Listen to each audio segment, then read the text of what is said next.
Good afternoon, ladies and gentlemen. I request that we get settled. We'll give it about 5 minutes. If we have colleagues joining us, please tell them to hurry up. If you need to send that email before lunch, please do, because in the next 5 minutes we get started. Thank you.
And by show of hands, maybe if I can get to find out how many people in this room are from the service industry.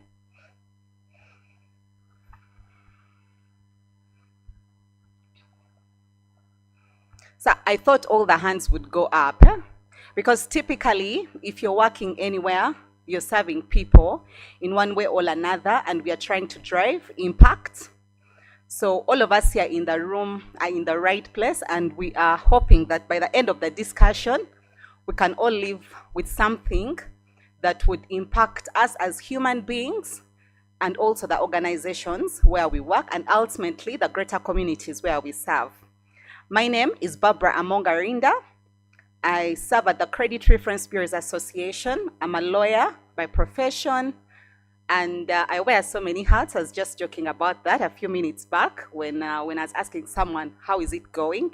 And I was trying to sort of put it in such a way that it would make sense or drive a message home to him if I go to tell him how it's going.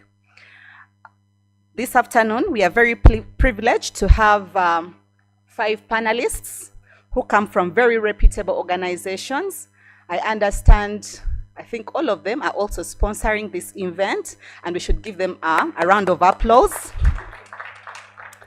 Our panelists are from MTN, Uganda Registration Services Bureau, National Social Security Fund, and then, of course, the one that people are always very keen on, the National Information Registration Authority. Please, with me, help me welcome the following. Representing MTN, we have a representative from the governance section and someone from the service industry customer experience, Mr. Dennis Eka Konge, who is the general manager Corporate Services and Company Secretary at MTN Mobile Money Uganda Limited. Mr. Kakonge, you're welcome. Accompanying him is the Senior Manager Customer Experience, Miss Margaret Kabangwera.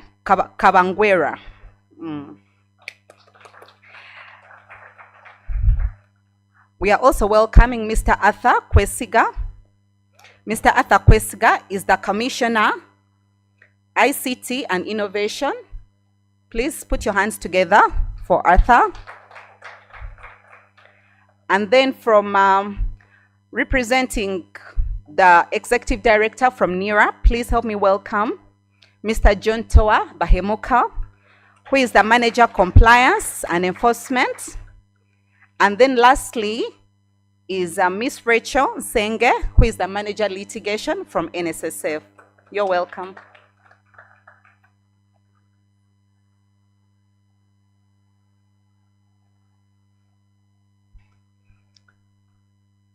Okay, so we'll keep this. I know it's a panel discussion and it's being headed by about 5 people, but it's typically a discussion with everyone in the room so that we can leave when everyone has fully had fruitful engagements within the different segments that we'll have across our panelists.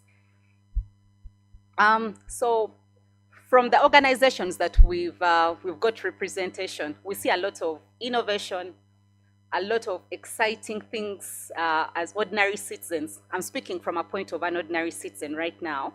We see a lot of innovation, we see a lot of exciting things in the market. Briefly, can you tell us about your different organizations and some of the current initiatives that you're running?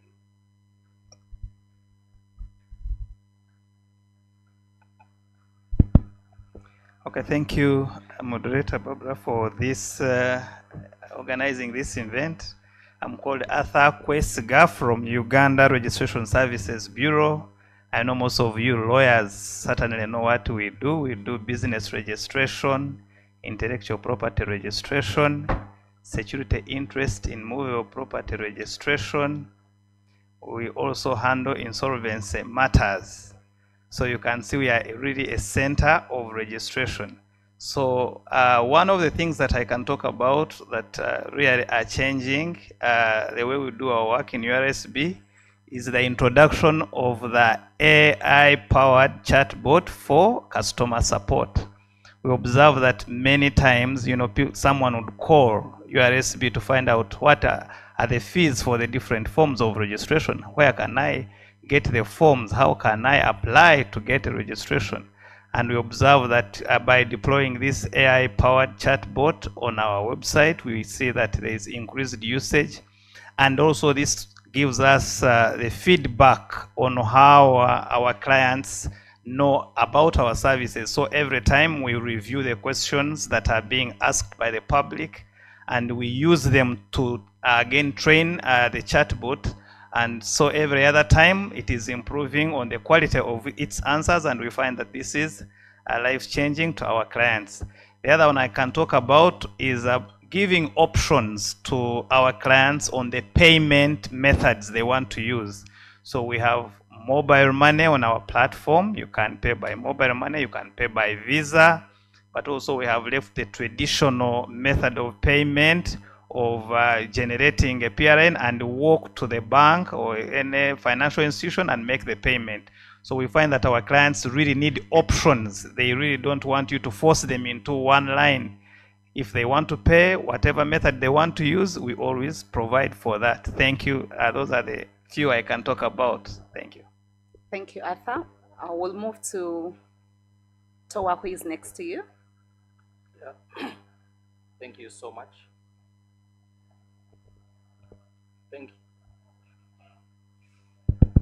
Thank you, the moderator. From NERA, I want to say that many of you, I think, are aware that currently we're undertaking a mass registration and mass renewal of national ID cards. But at the heart of that, there is a mega shift in technology. We have been using a vendor-locked system, but for the last few months, we are transiting to an open source platform called MOSIP. It's a modular open national identification platform that is across the world, used in economies set by the government of India and supported by used locally and modified for use across government. The challenges that we've been having previously were because of a vendor-locked provider whose source code we could not own as a country. And this new technology is going to change how NERA has been doing business. You will realize that even the kits that we have are different.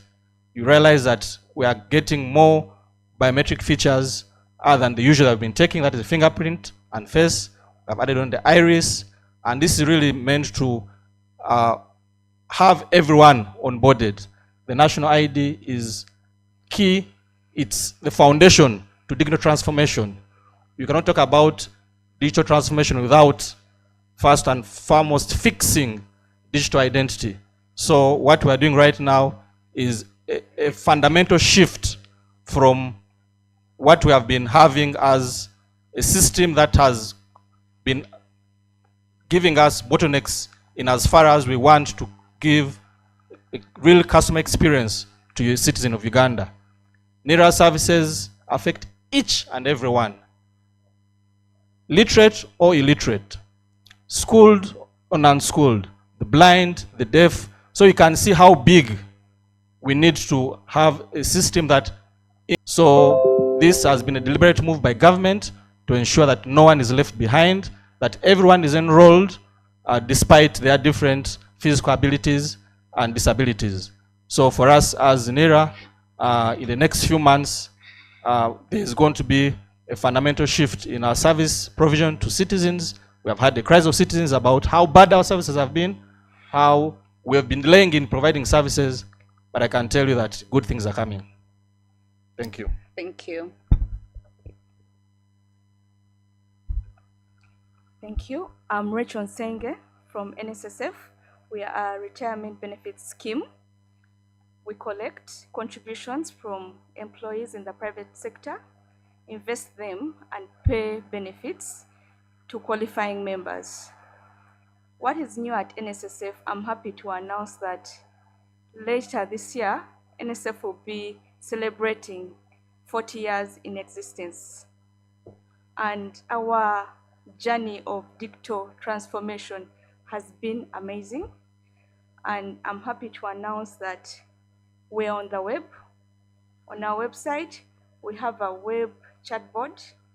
So you can go on our website, enroll, monitor your savings, and also make your claim on our website. And I'm also happy to announce that we've embraced AI, and we have AI agents on our website. So we've broken the tradition of giving services from 8 to 5, and anytime 24/7 you can be able to interact with our AI agents. And where it needs human interface, the AI agent will direct you to a customer service officer. We have the NSSF Go application, and here you can also do the self-registration. You can pay, you can monitor your contributions, and we also have the toll-free line. We've noticed that our peak hours are between 5 and 9 p.m. And this is because this is when most corporates are driving home, they are off their tables. So our toll-free line is available for you 8 a.m. to p.m. And please don't forget the new kid on the block, that is a Smart Life Flexi. NSSF is following the amendment of the NSSF Act. NSSF is for all of us. So please embrace the Smart Life Flexi. Thank you. Thank you, Rachel. Good afternoon. My name is Dennis Kakonge. I'm here from MTN Mobile Money Uganda Limited. I'm sure many people in the room here are customers of MTN and use mobile money services. We continue to provide fintech solutions for our customers. Mobile money is something that is providing convenience for our customers. You can transact from the comfort of your home. It's instant, it's secure, and you can make payments for all your utilities. We continue to develop products based on our customers' needs. And some of the products that we have developed recently in the market is the Investor, where you can invest as small amounts and then get a good return on that investment. If you follow the prompts on *165#, you'll be able to get that. And like my colleague mentioned, we also are working on a chatbot. It's called Ziggy. We encourage you to once it's ready and complete, you'll be able to use it to ask questions, and it's interactive. It's one of the innovations that we are coming through in the market, as has been requested by Barbara. I'll then invite my colleague to Margaret to just add onto that. I thank you.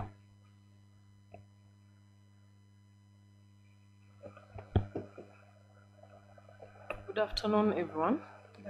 My name is Margaret Kabongera. I work with Dennis. I work in the customer experience department. We are working on various things to help ease the life of a customer. One of those things is video calling on our WhatsApp or social media. So if we are authenticating you, for example, regarding PIN reset, we can actually call you, put on the video, confirm you're the one before we reset the PIN.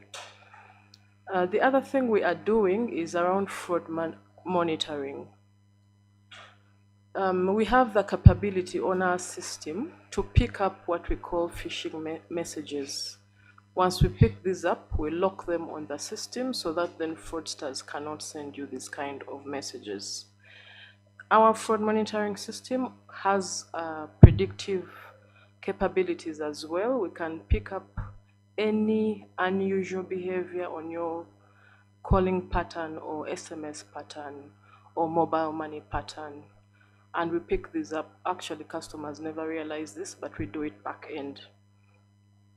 We also ride on the NIRA capabilities, and thank you, NIRA. We use it for our SIM swap, and it is very safe because we have to confirm that your national ID is valid. We also check against the bio or fingerprint. So this way we avoid swapping SIM cards wrongly. We also use it for PIN reset. Again, we avoid making wrong PIN resets. We use that same system, and it's working very well for us. Momo also has loans. Please, if you have not yet used some of these things, use them. Loans, more Pesa, more cash, and recently we launched Momo Advance. All these are meant to ease the life of a customer. We also have the IVR. In there, there are various languages. We can serve you in your language, and the system can remember that when you called earlier, you chose Kiswahili, and so we shall give you the Kiswahili menu. We have also recently included the Lusoga language.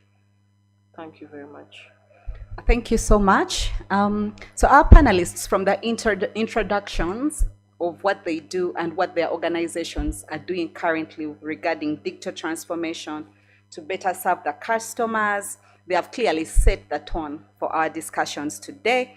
And we see that digital transformation is no longer a luxury. You remember those days where we would think, having access to certain information by way of certain quick processes was a luxury. It's not anymore. It is a necessity. So whether you're from public service or private enterprises or regulatory institutions, the expectations of the customers or the market out there, the clients and the citizens generally are changing rapidly. And I think Toa has also talked about that, the demands that are coming from the citizens, and we can see it from the innovations that are happening in the different organizations.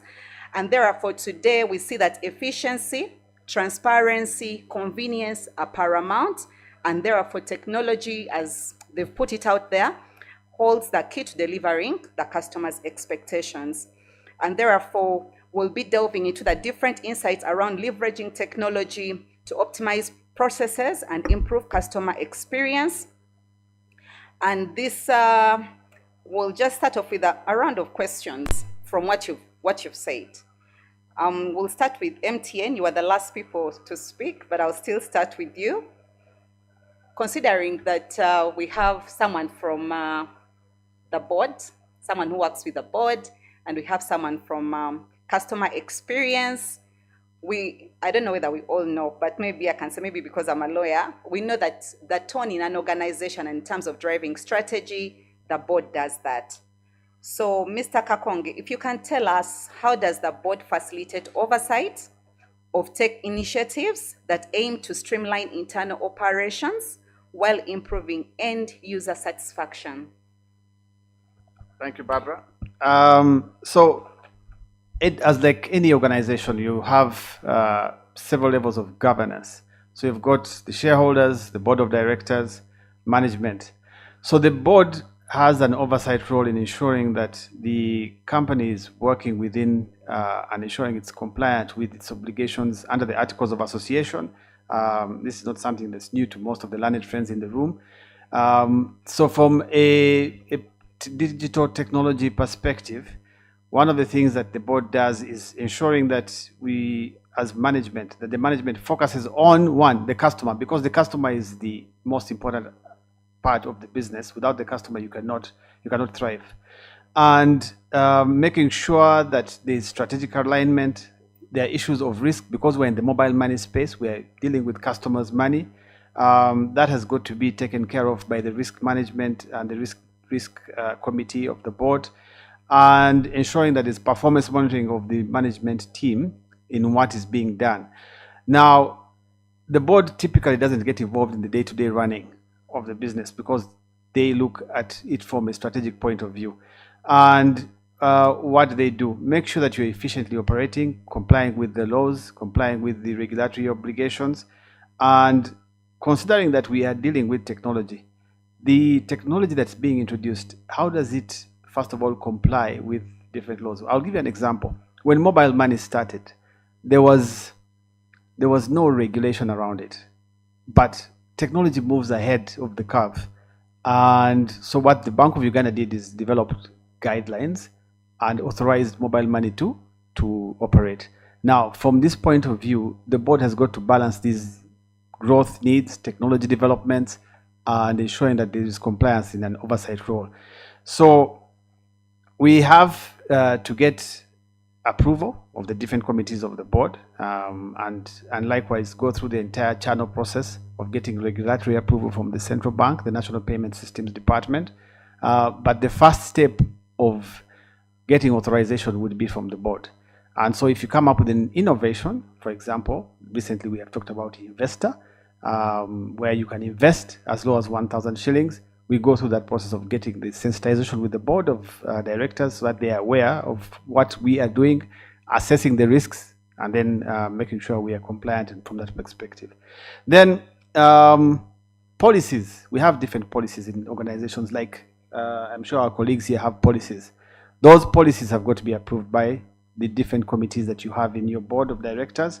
And this, for example, we are now getting into an area where we're talking about artificial intelligence. How do we deal with regulation around that? So a policy that speaks to artificial intelligence has got to be presented to the risk committee for assessment, and look at the different laws and regulations and how we can apply it. Now, the board also does monitor technology and risk, like I mentioned earlier. It also ensures that we are fostering a culture where there is compliance, but without stifling innovation. So there's got to be a balance between the two. So from that perspective, Barbara, is what I can say about the role of the board in ensuring that innovation is done, but also managing the risk that's involved with that innovation. I thank you in this digital space and era. Thank you. Thank you. Is Margaret supplementing? Yes. Okay. Thank you. I could add on. So internally, we have what we call a customer first policy. This customer first policy is meant to treat customers fairly.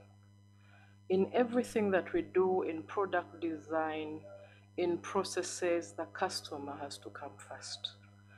We also have cross-functional oversight. So if there's a product, for example, investor going to come up, all the different functions have to be part of the meeting, of the design, of the approvals. Risk and compliance has to check that this product or service is risk-free. If it is not, we don't go ahead. We are also driven by data in our decision making. I'll give you an example. When we were looking at that trend of fraudsters, we had to check back end. Whom do they call? How many times do they call? What's the pattern of the numbers that they call? And there is a pattern we picked up.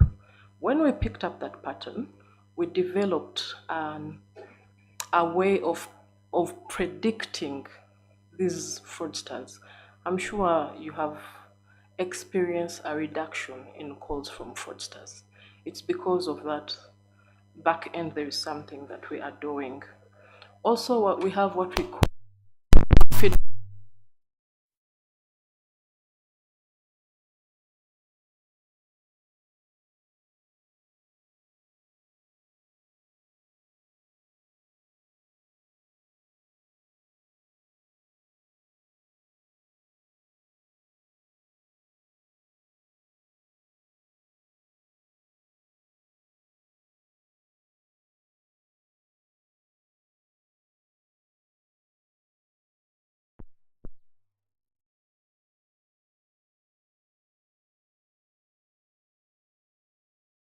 Any change in our design, it has to be communicated either to UCC or to Bank of Uganda. There is a change management process. We don't just go ahead and make changes just like that. Then internally, there is continuous monitoring. All MTN systems are monitored. All of them have audit trail. All of them have individual login credentials. So even if anything happened, you would know who logged where, who entered the contact center, who entered the switch. Switch is where the network nodes are kept. Everything has a record. Regarding cybersecurity, this is, I think he talked about the AI and the policies that have to come with it. Back end, there is a lot of monitoring that is done. Thank you. Thank you, Margaret. From what you've both said, what I hear is agility in terms of the board moving forward and management to embrace technology, but then also ensure that there are strong compliance and risk frameworks in place so that you're not facing different risks that could arise from taking on different technological initiatives that you're having as an organization. Thank you. I'll move to Arthur. You talked about the different challenges you've encountered before as an organization. But before we get into that, maybe you can tell us from the different progresses that you've made in digitizing civil and business registration services, how has this transformation impacted processing times and customer satisfaction across your key services? I'll maybe just give an example before you get into that. As a formerly practicing lawyer in a law firm, some of the frustrations that we used to have with URSB were the turnaround times. And later on, when I got into the corporate world and I was acting as a company secretary, that was around 2020 to 2023, things started turning around. And I was commending Carol the last time I met her that things are really going good. So you can proceed to tell us about those transformations, the turnaround times. Thank you so much. So URSB some time back undertook a journey of transformation, and in this transformation, IT or digital services had a role, and we adopted a slogan of all digital, all online. So we really work to ensure that all our services are provisioned online and all are into digital. So it has been a journey. We started with digitizing all paper records, because the problem that URSB had then, like you say, was access access to information, access to the services. So this already solved the problem of file is missing. That was the biggest problem of URSB. The file is missing. Even before we went online, we managed to ensure that files are no longer missing. Every time you need a file, it is there instantly. So the transformation of URSB in terms of digital services, I can put it into two phases. It is public access and also simplicity. So public access, in this case, the registry is available 24/7. It's a public register. We are coming from a time whereby it was in a closed room. Even within URSB, you had to ask someone to access a file. Now, every time you can access the file on our platform. We have put some of the basic data online. You can see if a company has been registered. You can track the process of your application. You can be able to access this everywhere. We had a problem because URSB services were only in Kampala. So people from Gulu, people from Kisoro, all over the country could only access services within Kampala. So short term, we opened regional offices, but currently all services are available online, so you can access. So what do we see here? We see we have improved the efficiency. Services are predictable. There is minimal level of corruption because you don't really interface our teams. You just upload the document. You don't know actually who works on the document, and you have your document either queried or approved. You will never even know who has queried or approved your document. So you see that with this there has been added value in offering of our services, and we observe that the clients have appreciated, like you have said, that we have used IT or digital services to improve on the quality of our services. We observe that with the integration to other partner systems, there has been a lot of improvement in the quality of data. My colleague from NIRA said that identification is really the starting point. Previously, we could not really identify the people who are in our register. But currently, to undertake any registration, we must verify the identity of the person who is trying to undertake a registration. Instant. So we have real-time integration with NIRA. We have real-time integration with URA. So before we really undertake any registration, we have to be very sure that payment, government revenue has already been paid. Because of that, we have observed a sharp increase in non-tax revenue collection. The private sector is here. We are actually working on a long-term partnership with MTN, but currently the moment you want to pay with any amount using MTN or using mobile money, you are able to pay there and then. So what we can say is that with the use of this digitization, we observe that there has been increased access, there has been simplicity and added value. Thank you. Thank you for that. You talked about something to do with integrations with the public entities and private entities. Is that under the UG Hub? Yes, there are some integrations we are doing. We are working in close partnership with the NITA-U, and we are integrating with all these institutions through the NITA-U Hub. Thank you.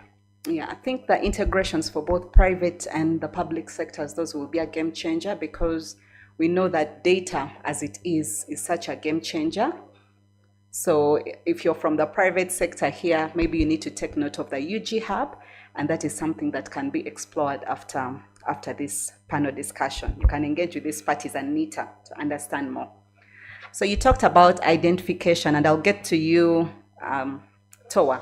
You also talked about the different transformations that you're doing, the technological advancements that you're pushing forward to make sure that you serve the citizens better. Maybe you can tell us, we understand that NIRA has recently upgraded its systems, rightly like you put it. Are these enhancements helping reduce registration errors? improving turnaround times and streamlining service delivery across various platforms. If you can tell us if this is actually a fact like you put it, and I've just sort of restated it. Yes, thank you. It is true, but to mention that it's a journey which I've just started. Like I mentioned, we are now rolling out a new system, modular open source identity platform, MOSIP, and this system has been tested and it's working in other jurisdictions. The bit about it is that it gives the data subject a lot of power over their data. We are in an era where data protection and privacy is gaining more traction in Uganda. People are becoming more aware of their rights as data subjects. We collect personal data and hold it in trust for that person. So one of the most significant things about this new system is that the data subject shall have full power of their data in our custody. That even when we are sharing that data, consent must be given by the data subject digitally. So it's no longer NERA. The data subject shall have full power over their data. NERA is simply a custodian of that data. And that is very key in this transformation, because as we transit, as we go full blast data digitization of processes, at the end of the day, we are doing this for the data subject. So for us, key in this new transformation is to empower the data subject. We have also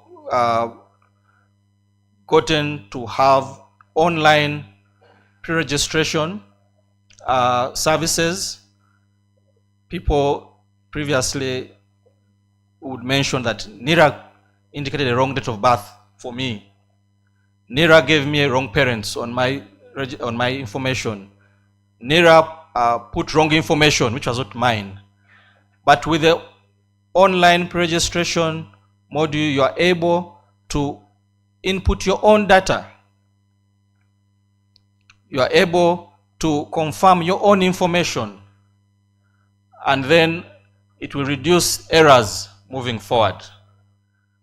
Correction of errors is a very costly venture, both time-wise and financially. And also it has other legal processes that really are expensive. So the system is meant to minimize those errors as much as possible. But also, we also recognize that NERA, I think we're the largest service provision entity, because we serve each and every person.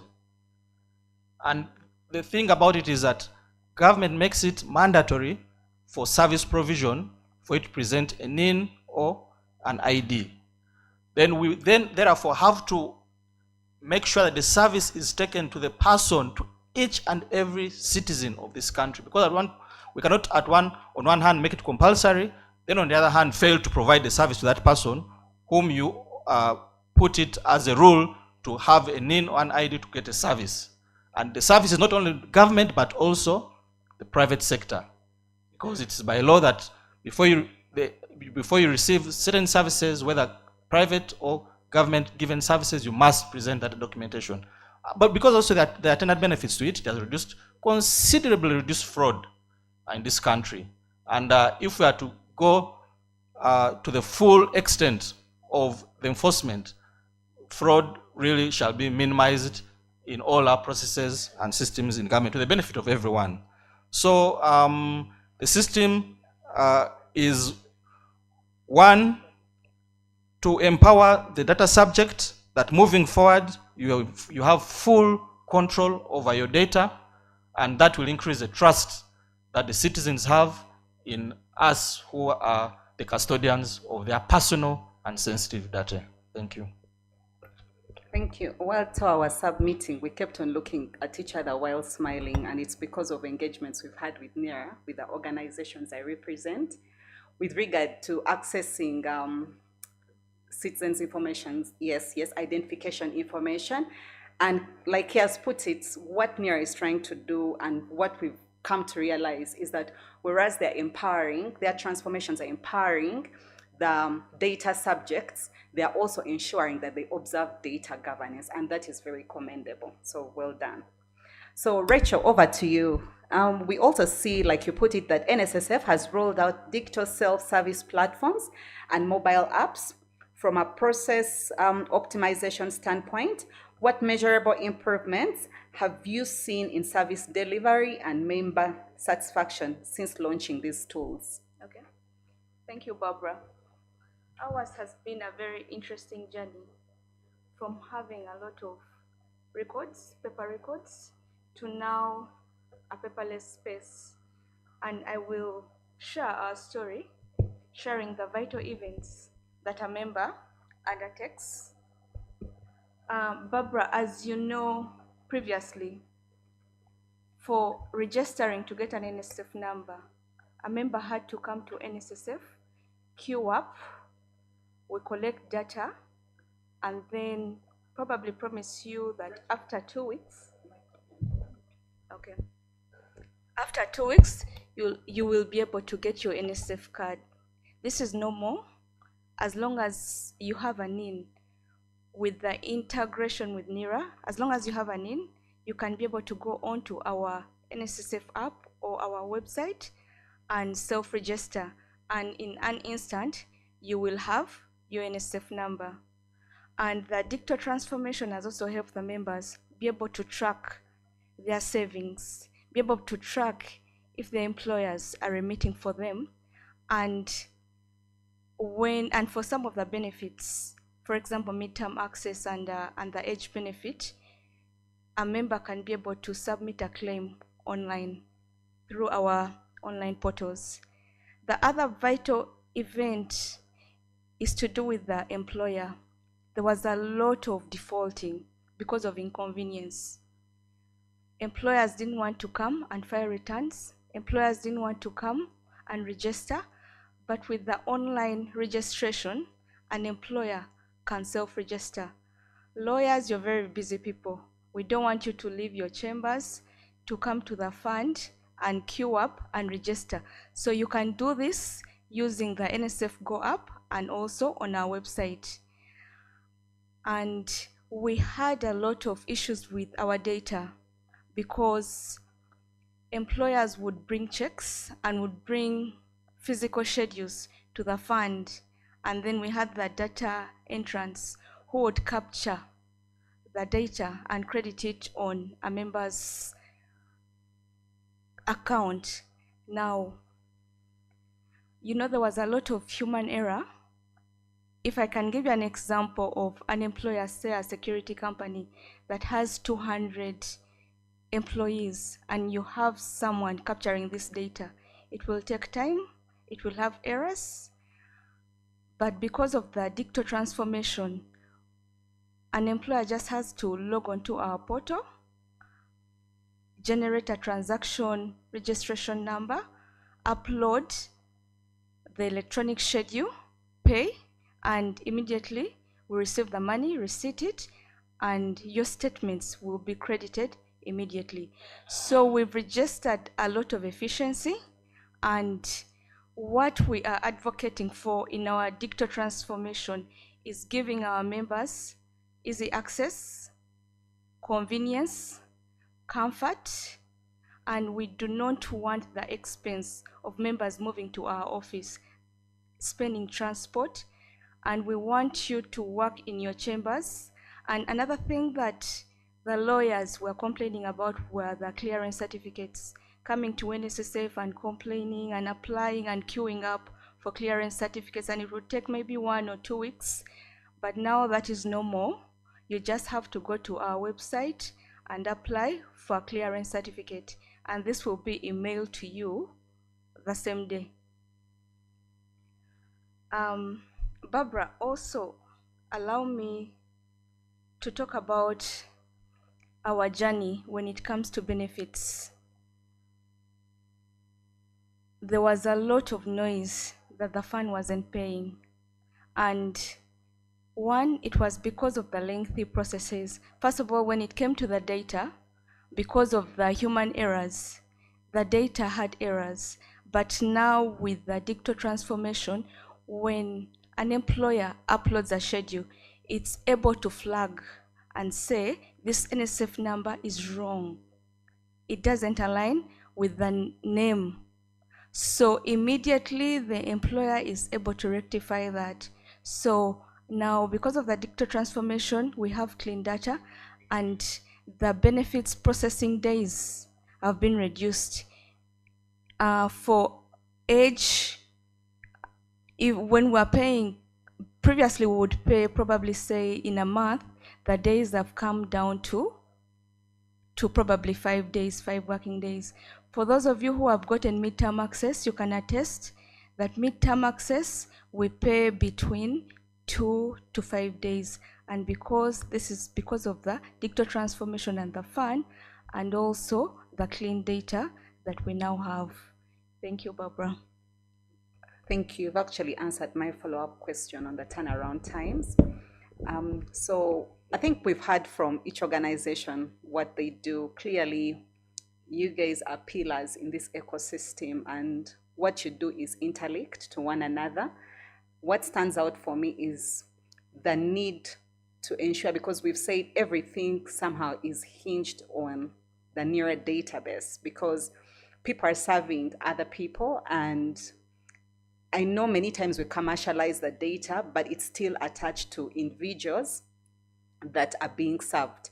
So it's important that whatever we are doing with the digital transformation, we recognize the need to integrate with other institutions and collaborate and drive innovation with amongst different stakeholders, and not just as government MDS, but with the different private sectors, sector institutions.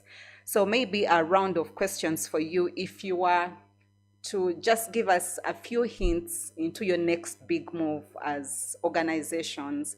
What are those things that we are looking at? What are those things that you're looking at that we should expect or anticipate, one, as consumers within the service industry, but then also as ordinary people in the market that are consuming your services? You can just tell us that, and then we'll open it up to a round of questions from the participants. We'll start with URSB, and then you move this side.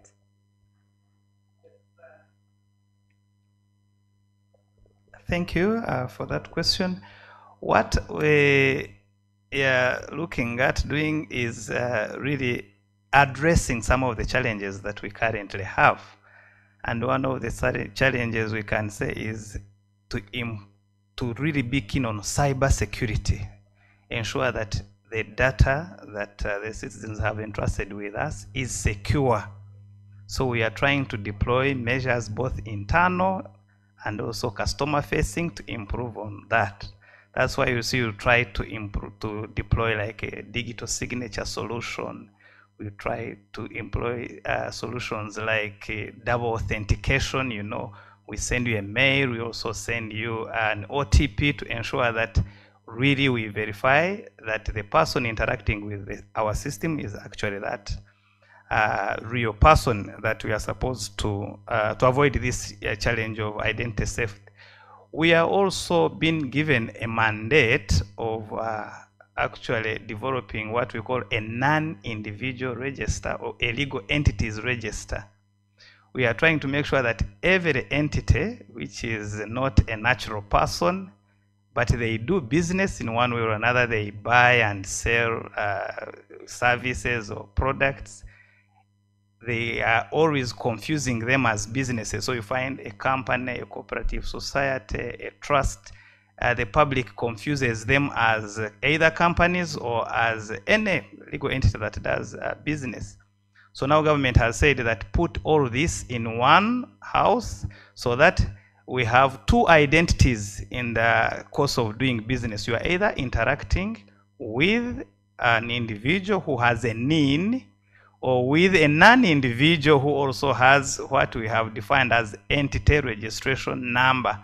And we find that this way it will enable lots of transparency, especially in tax administration and also in business transactions. And that will improve transparency and the issue of declaring beneficial owners of all these entities. So that is where we are going. We are trying to pilot some studies on the use of blockchain, especially in access to our information. We want to make sure that we also deploy emerging technologies. I've already talked about AI in the course of offering our registration services. So we want to say that name reservation, you want a human being to first see what is the AI able to find out. Then you complement it with what a human is able to do, and we believe that this is going to improve the way we offer our services. So we also look forward to ensuring that we have a mobile application so that most of these services are also accessed via a mobile application. We currently running tests on our mobile app, and once it is ready, we shall engage the public. We will start with some basic services, and we'll go on to upgrade to full registration through a mobile app. Thank you. Yes, thank you, Barbara. From NIRA, two fundamental things. One is really aligning with the inclusion journey. We don't want to leave anyone behind, because like I mentioned earlier, it's mandatory for a person to be registered as a citizen of this country and be given a national identification number. So we are everywhere. We are designing strategies to even reach out to the remotest of persons who don't have access to the service. We are talking about digital transformation, but we should not leave out those who don't have the tools to support this digital transformation journey. So we are moving to the remotest of places to ensure that everyone is given a national identification number to assist government in achieving its goal of complying with SDG 2030, Identity for All, SDG 16.9. Secondly, that is service to the citizen, but there's also service to the actors that rely on our national identification register. We have 101 entities that are connected to the third-party interface, that is the for use, access and use of information in the register. And we have 26 in the test environment. So, and the more we use data in the register, the more the data is cleaned up. The more the register becomes a register of truth, the more we use that information in the national register, the more it is cleaned up and the more it is reliable. And in so doing, the customer experience that MTN is giving its customers, that NSF is giving its customers, that URSB is giving its customers, behind it, you know, they are relying on a register which is clean, accurate, and credible. So that is also one of the things that we intend to do, and continuously, because cleanup of a register is not a one-day event. It is a continuous process. For us, if MTN is happy, if NSF is happy, if URSB is happy with the service, we have achieved in as far as our mandate of ensuring that we maintain, operationalize a national identification register for use of MDAs and private entities. Thank you. Thank you. And for NSSF, we want to give our members, all our customers, a seamless service. From the time you're onboarded and to the time you're exiting, when you finally qualify for your benefits, we want it to be seamless for you. We want to give you convenience, we want to give you comfort and accessibility. And what we are doing today is we are giving you options. If you cannot find us on the NSF Go app, you can find us on the website, or you can find us on the toll-free customer service. You can find us on WhatsApp, and we also have presence on social media. You can find us on X, you can find us on TikTok, and if you need a human interface, our offices are open. You can walk in anytime and we shall be able to serve you. Thank you. Thank you. So for MTN Mobile Money, we continue to innovate. And I think what is important for our customers is that we are listening to the customers' needs. As my colleague Margaret mentioned, we do analysis, assess. Of course, this assessment and analysis is anonymized so that we are able to develop products that we churn out regularly and ensure that the customers are able to transact. We're running a campaign called Pay, Borrow, Invest, so you can be able to pay at the convenience of your whichever location you're in, whatever time. Gone are the days where you had to pay at specific hours before the bank closes. Now you can pay in the comfort of your home. You can borrow. Borrows depending on what your credit scoring is. I think Barbara associates with that.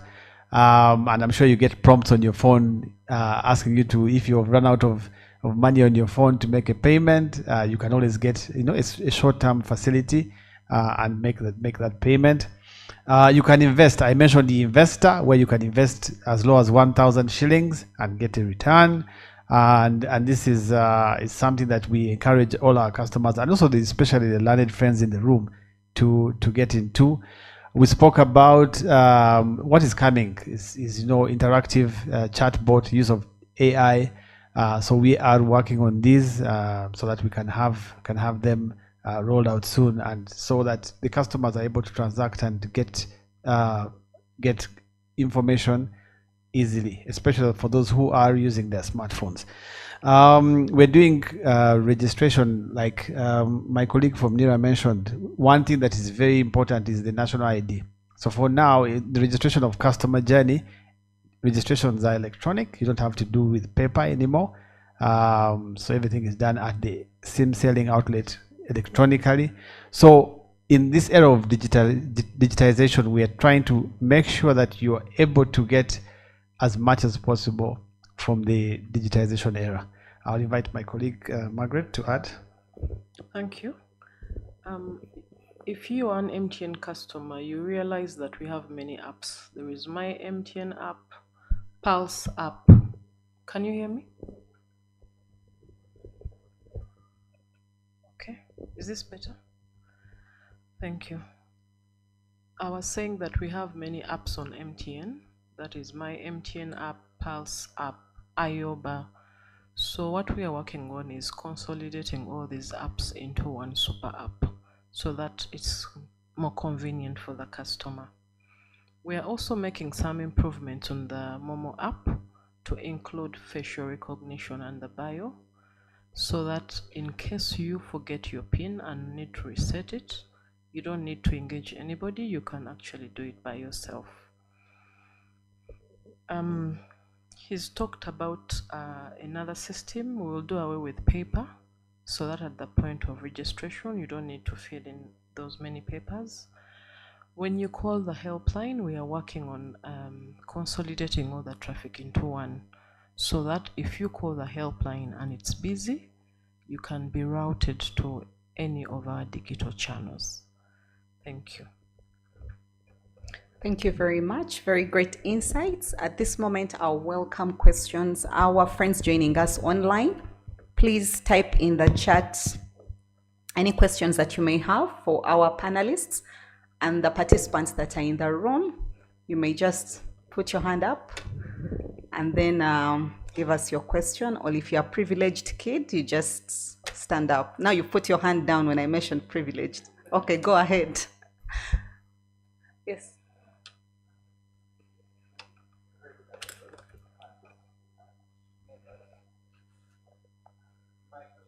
Oh, let's get your microphone.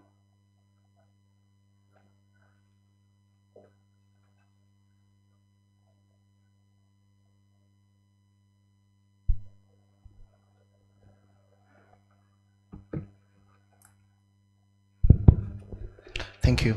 A very good afternoon. My name is Kakembo Dennis, an advocate working in Directorate of Legal, NIRA. My question is addressed to URSB side, and this particular one has been a puzzle on our side. At one point, do we state that this is a signature or an official signature of a person? Case in point, you'll find this particular person having a national ID with a signature. In URSB, I wouldn't know what you have that side. You might find that the person maybe has another signature. Case in point, you can also find that the person maybe in NSF has another signature. When it comes to identity of a person, every time you're correcting an error made, more so if the error was made by you, the applicant, we require you to avail a statutory declaration. If you're adding a name or dropping a name, you bring a deed poll and gazette. When it comes to now parentage, for issues of children, whoever is changing or whoever is correcting the error that might be, this is my son, and the person who has come to you is, okay, in the instance that you're changing parentage, mainly father or mother, the law of ROPA requires you to bring the person you're changing and the person you're adding. Now, one of the two has to swear an SD. That is another one way. In the instance that you're changing your date of birth, we also require you to do an SD and so on. Now, we have had instances where it's harder for us to actually confirm that the SD put on paper or on our record was shown by the person before us. Why? You will find that the signature of this person on the national ID is different from the signature on the sworn SD, but it was registered. So now you're put in a corner as an advocate, whether you're going to actually allow the SD or you're going to state that these signatures are different. Because under the law, I believe, if the signature is different, it means automatically that this is not the person that sworn the SD, which you want to rely on, where this person is going on oath to state that I made this error. Now, after that preamble, it takes me to the question, when do we state that this is the official signature of this person for NERA to proceed and correct the error, having sworn the SD, for NSSF to proceed and give the person money, for MTN to proceed and give you whatsoever service they want if it entails a legal aspect of it? At what point do we state that the official signature of this person is this? Thank you. Okay, thank you. Guys, I'm going to request that we try not to keep the questions technical. Technical discussions can be had after this engagement. We have a couple of people working in similar organizations, and you can have those discussions. I request that we keep the conversation forward thinking regarding technology and using it to serve customers or improving the experience. So yeah, let's keep it to the discussions we are having now. Technical discussions, please consult the parties after this discussion. Thank you. Thank you, Mr. Kakembo. Let's go on.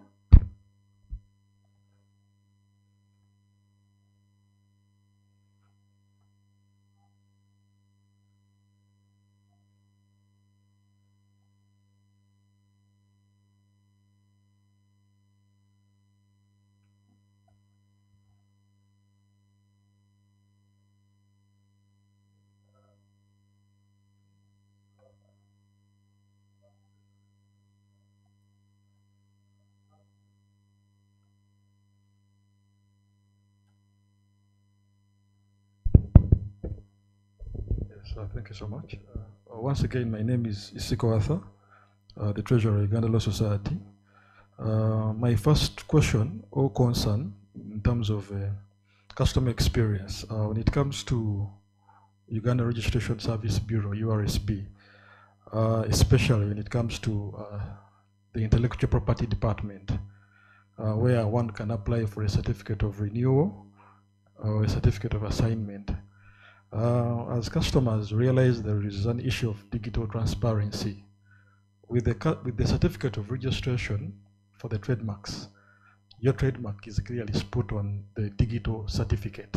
Someone can easily see that this is the trademark and also a trademark number. But when it comes to the certificates, what they can only issue is the trademark number. So that becomes a challenge, not only to us, the lawyers, but also to our clients, because sometimes the end users tend to inquire, what is this trademark? I'm only seeing the trademark number, but not the mark itself. So that is the first issue in respect to URSP. The second one goes to NSSF. They talked about the NSSF clearance certificate. I don't know what is the experience of other users.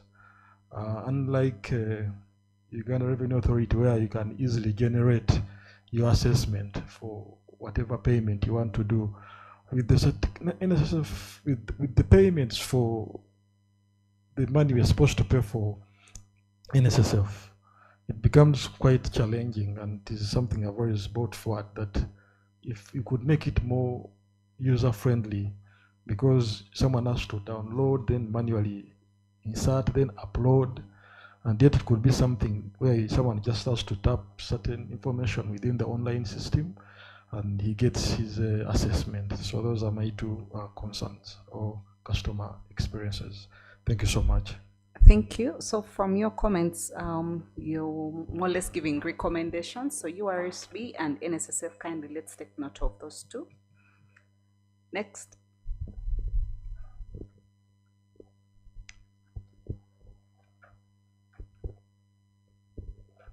Yes, good afternoon.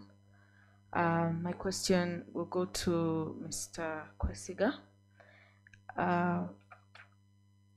URSB has digitized a lot, and we thank them for that, because I remember when I started out, things were really bad. We would go and sit for almost days just to get a PRN, just to get very small things, but now things have improved. However, we know that this system is working together with human beings.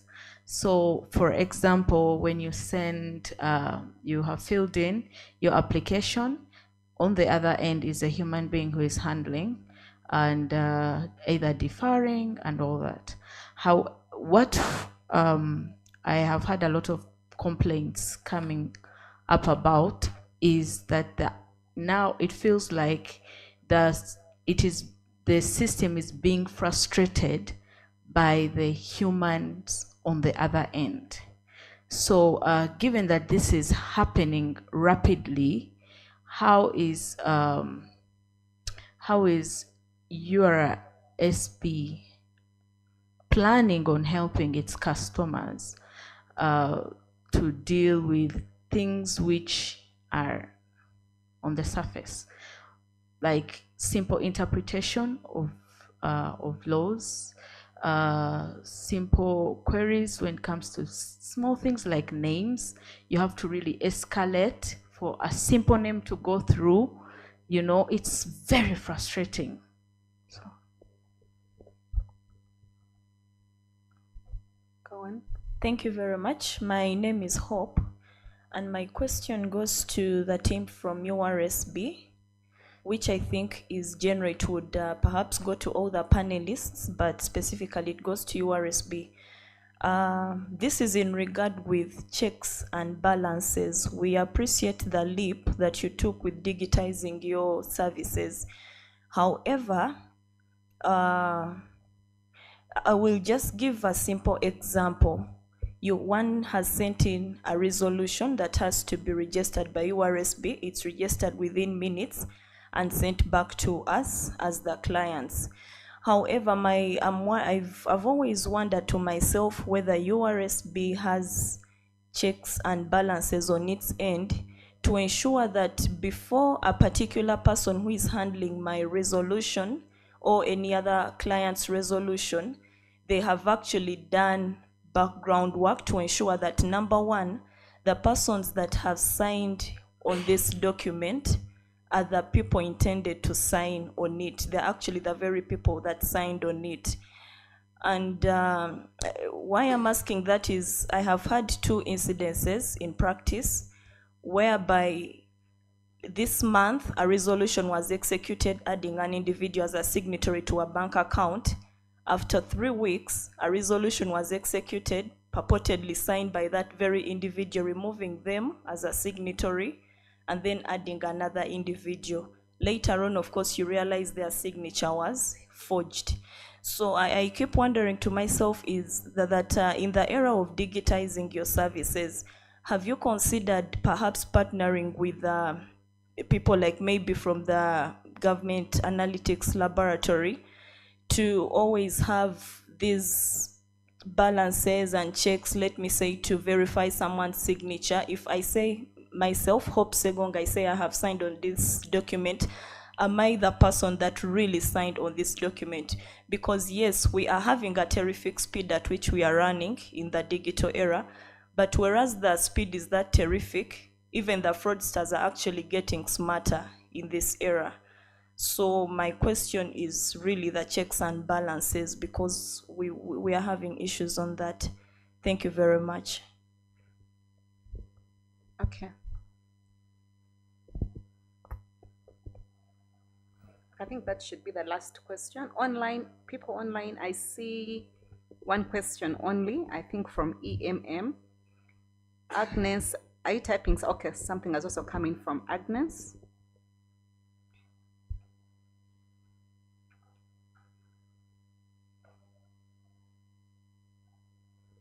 Yes, good afternoon. My name is Jesse Chitenda. I work with UEDCL Legal. I have two questions to, first of all, URSB, just a follow-up on what my colleague asked there. This system, much appreciated. It has eased our work. It has made it so snappy for us to get things done.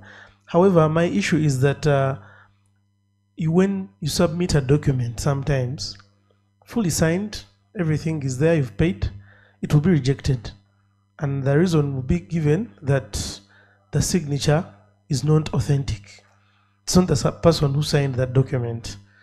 But then when you submit the same document without changing anything, it will be allowed.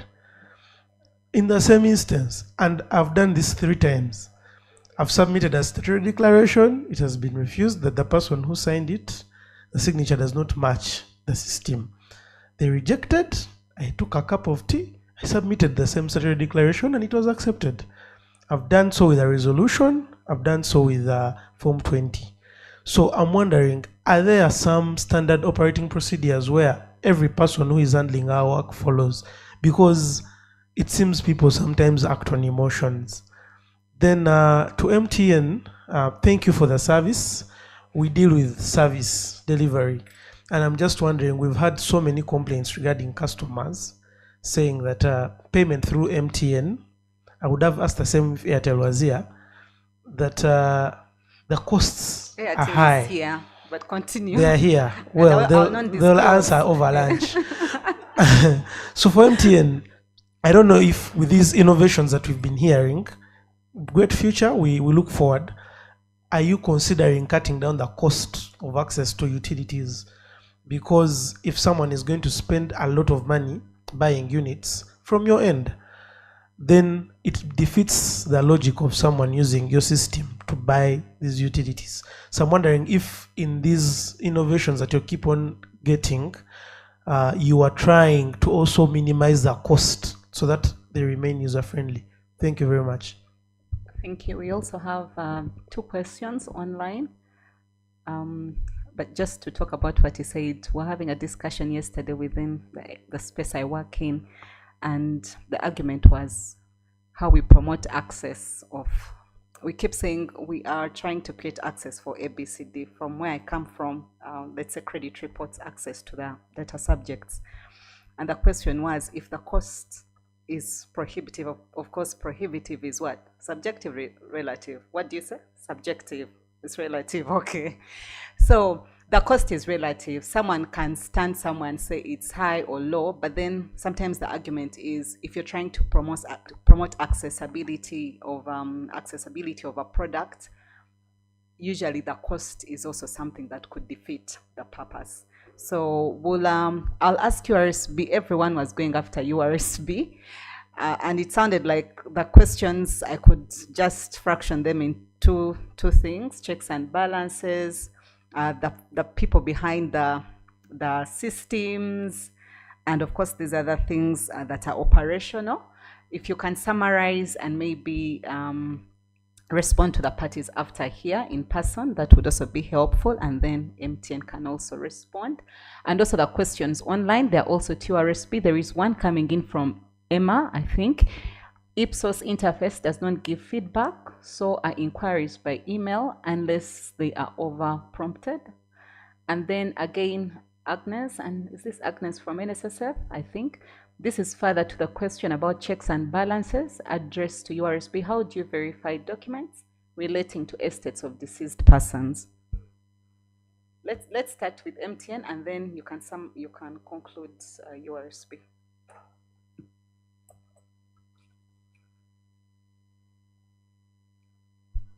So Jesse, I'm happy that you actually work with UADCL.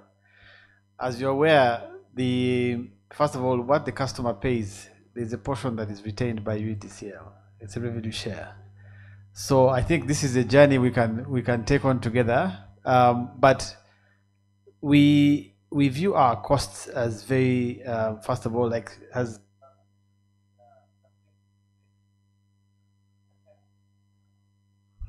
you are on. Okay. So first of all, it's subjective. There are various costs that are taken into account before arriving at the actual cost that's passed, or the fee that's passed to the customer. We continually review our charges. We're in a competitive market, but we also consider what it costs us to deliver that service. Now, you might want to know that, first of all, we have one of the highest tax regimes in the mobile money space, where compared to other countries, we have excise duty of 0.5% on withdrawals, excise duty 15% on the transaction fee, and particular to this case, there's 15% of the transaction fee that goes to government. The rest is shared on a revenue share basis with UADCL. But we have tiers which are applied based on the amount that is paid, and we believe that that cost is reasonable for the customer, and as compared to what it was a couple of years back when you had to pay by visiting those service centers. And UADCL, you don't have any service centers where a person can make a payment. Everything is now almost electronic. So we're providing convenience, we're providing reliability, we're providing instant payments to our customers at a reasonable fee to the customer. But that's not to say that we don't continually review our customer costs. For example, we recently reduced our payments and charges for what we call a nano merchant. A nano merchant is where you go to make a payment at a small shop or a duka, and you can pay for as low as 25 shillings. So we continually review our costs, but based on the environment we operate in, and that has to be taken into account. There are platform costs that we have to incur as well. Thank you.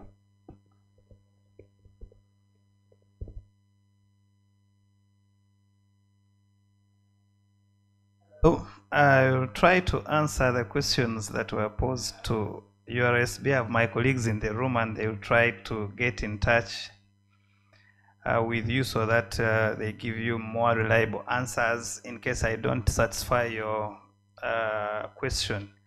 One is that we have to understand that in IT, high security means denial of service. If you have tried to access this facility when the presidents are here, security starts right at the junction coming to this side, checking at every step. So sometimes we try to balance between security and access, and that's how we are trying to say that on the national ID, what the signature that we rely on is the national ID signature.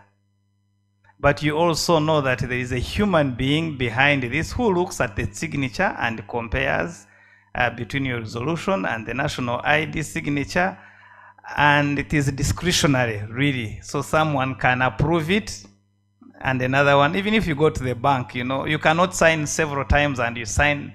They are very similar, so it's discretionary, and sometimes you can have someone approve and another one disapprove. So what I can say is we rely entirely on the national ID signature.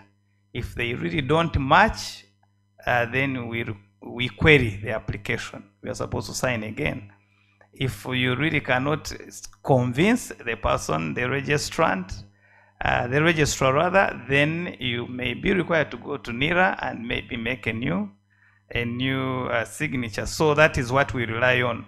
But the long term we are looking at is really to register you again as URSB into our system. This is what we are calling digital authentication. You come to our office, you put your thumbprint. We are already working with NIRA, and until we see that the person, our system gets the face of your ID from NIRA, then we approve and give you credentials to use to sign. We are trying to roll out a pilot of that, so that you have to first come and actually register. We verify you, then we give you credentials to use. We're having internal discussions, and some we are having a team which is saying this will be very inconvenient to our clients. So you now get the point. High security, you'll be required, every person will be required to visit our office and first register. We give you credentials that we can rely on for you to actually sign or log into our system and upload a document. So that's what we are doing, and we are going to work on the pilot, and we see how it works. But that's the long-term solution to ensure that every person who actually signs the document is accountable into our system. The question regarding the intellectual property, I will request that you get in touch with Maria. She's right there. If there is no legal impediment, then the technology will certainly solve your problem, and we apply the number to the certificate. So it's just something to do with the workflow which we can work on. I think largely the questions are rotating around signature and digital authentication.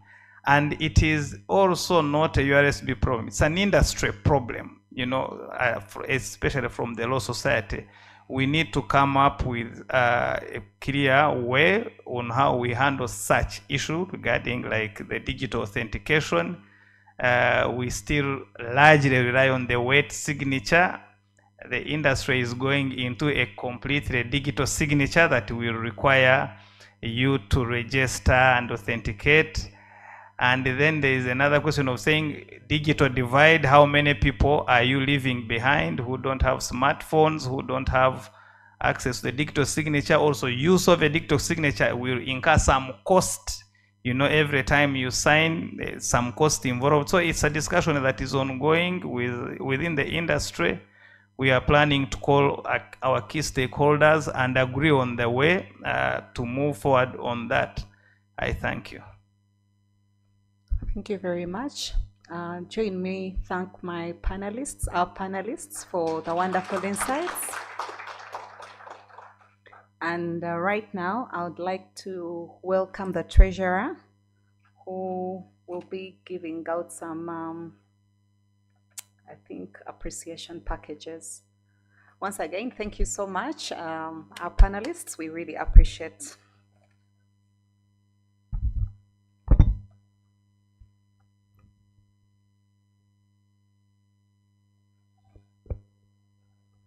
After here, lunch is being served. I think it's just out here, right?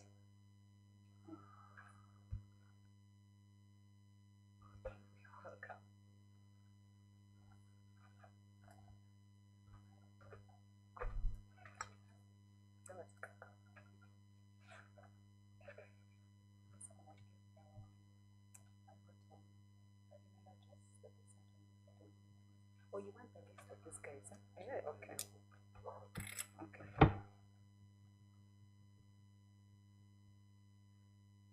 You can be giving that. Thank you very much as I get them break. Good afternoon, everyone. Yes, once again, Isiko Arthur, my name, the Treasurer of the Uganda Law Society. On behalf of the Governing Council, the Radical New Bar, I would wish to thank our sponsors, the persons who have attended for this particular engagement. We believe it has been a very wonderful engagement where majority of our members have really appreciated the role of digital transformation in as far as usage and compliance of the applications provided for by the various entities. We thank you so much, our panelists. Thank you so much for giving us all that knowledge. It has been a wonderful engagement. My role here is definitely to recognize and thank our sponsors for this particular event. And in particular, I would wish to recognize the Registrar General, Madam Mercy. Thank you so much. Thank you so much for sparing time. Thank you so much for leading the digitalization of Uganda Registration Service Bureau. Honestly, for us who have been using that department of VRSB in terms of, in particular, where I have a lot of expertise, intellectual property, we have seen a lot of transformation. In fact, I was talking to some of my counterparts in Kenya. They are still analog because they still issue hard copies of trademark certificates. When I told them about Uganda, they were like, "Wow, this is so wonderful." So thank you so much, Madam Mercy. Of course, our sponsors, MTN Uganda. Thank you so much for making telecommunication quite easy, at least for us who come from far away in the rural areas of Namutumba. Communicating and usage of the internet has been simplified. So we thank MTN for that wonderful step. NITA Uganda, the transformations can easily be seen, especially when it comes to the developments in the national ID. That has been a wonderful step in the right direction. To NSSF, thank you so much. We are also leading there, by the way. I was listening to the speech of the president of Kenya, and he was wondering how Uganda, with a small population, has a bigger fund compared to Kenya, which has quite a huge population. So that has been really wonderful. And of course, to all other sponsors for this event. This juncture, allow me call upon the first person that would wish to thank. That is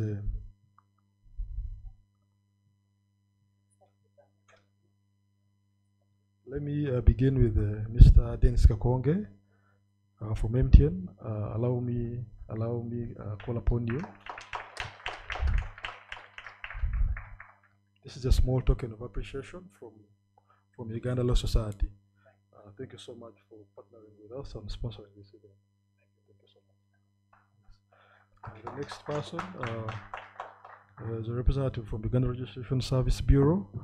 My namesake, Arthur Kwesiga. A round of applause for Arthur Kwesiga. This is a small appreciation from the Radical New Bar, Uganda Law Society. Thank you so much for partnering with us. I'll also call upon Margaret, Miss Margaret from MTN, the Senior Manager Customer Experience. The experience with MTN is really good for the customers. Thank you so much.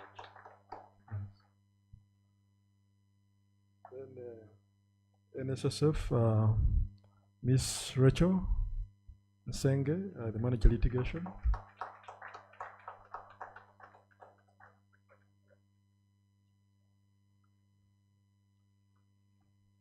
Thank you so much, Madam Rachel. Our funds are safe with NSSF.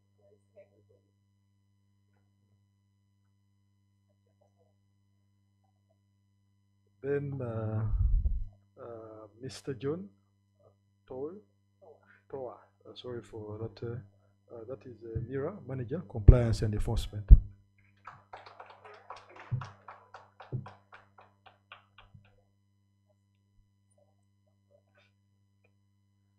Thank you so much.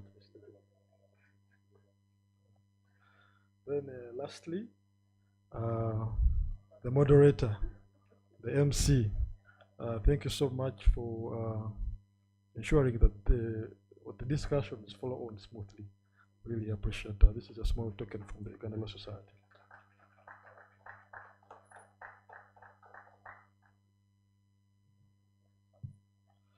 All right, it's a privilege.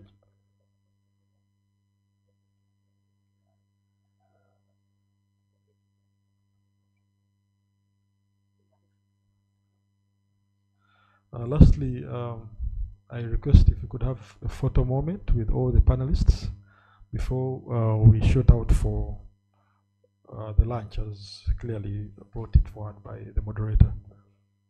I request upon all participants to come forward and we have a group photo. Thank you. I would like to inform you, as you're going out, there is a table there. Kindly, they will show you what to do so that you can get a coupon for your lunch. Thank you so much. Have a photo moment. Our panelists, we are ready for you. Okay.